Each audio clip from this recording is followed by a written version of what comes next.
Hi, I'm Sarah from Garden Cottage, and today I want to show you how to make a bow. We get this question asked a lot, so I thought I would make a video on how we make our in-house bows at Garden Cottage.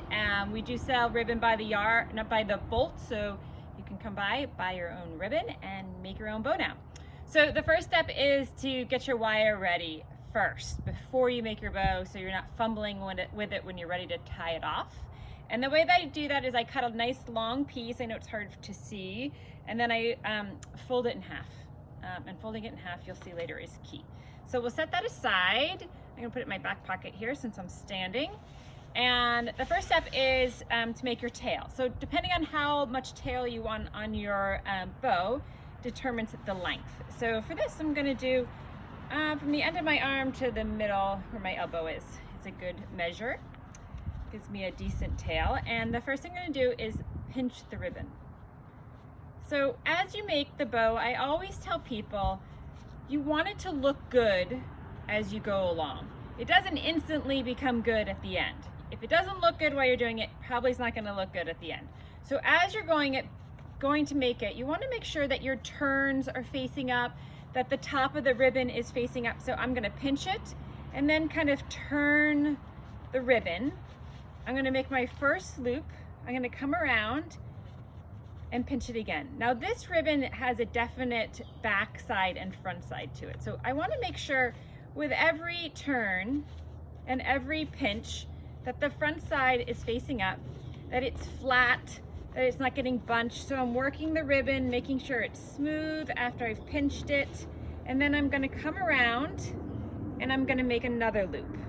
And as I make the second loop, I'm going to pinch it in again.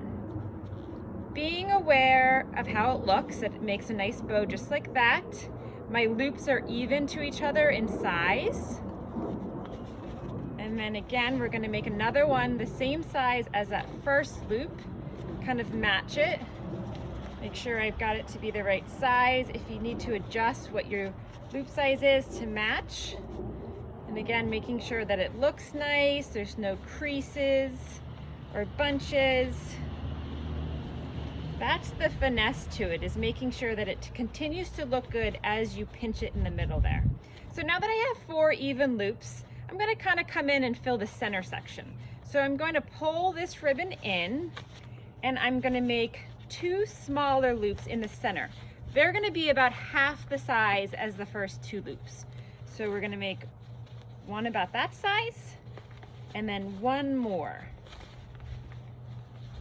And that's gonna cover up our middle section of all the pinching of ribbon. And when I do my last pinch, I wanna be conscious of where that tail is gonna fall. So when you do your last pinch, you're gonna come in, you're gonna gather the ribbon, and then you kind of wanna turn your tail so that it's facing down. I'm also gonna pull my other tail that I started with initially down. So we have both the tails facing out.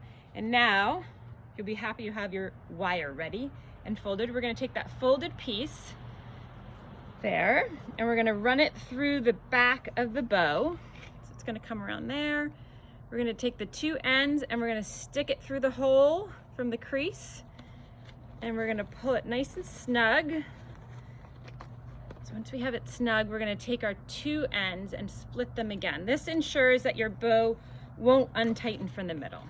So wrap it around one more time. You're gonna wrap it around, cross it in front, give you a little bit more security on that bow. You're gonna come to the back and twist them together. Now I like to twist it a couple times so that it's nice and secure. And take a look at the front. And here we are with our beautiful bow.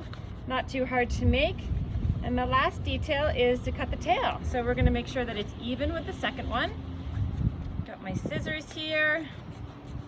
And a nice little finishing touch to do on your tails is to fold your tail in half, like this, and just cut at an angle.